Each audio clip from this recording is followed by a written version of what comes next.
నా బంగారంతో నాకైనా ఎమోషనల్ బాండ్ నాకు ఇంకెవ్వరితో అవ్వదు. పాపం నేను చేసిన పనులకి పిచ్చిదైపోయింది.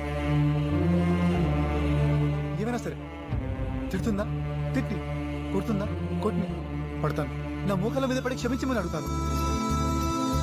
తను ఏమన్నా పర్లేదు, ఐ డోంట్ కేర్.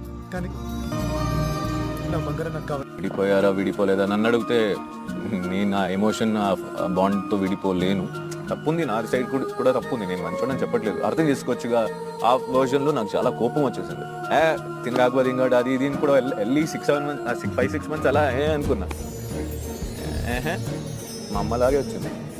నేను ఇప్పుడు బయటకు వస్తానో నెక్స్ట్ మూమెంట్ నీ ముందు నించుంటా, నువ్వు మళ్ళా కోపపడతావు, మళ్ళీ ఏదో ఏడుస్తావు, మళ్ళీ నేను వెళ్తా, మళ్ళీ వస్తా, మళ్ళీ ఏడుస్తావు. అది ఎంతవరకు జరిగితే జరిగినాయి.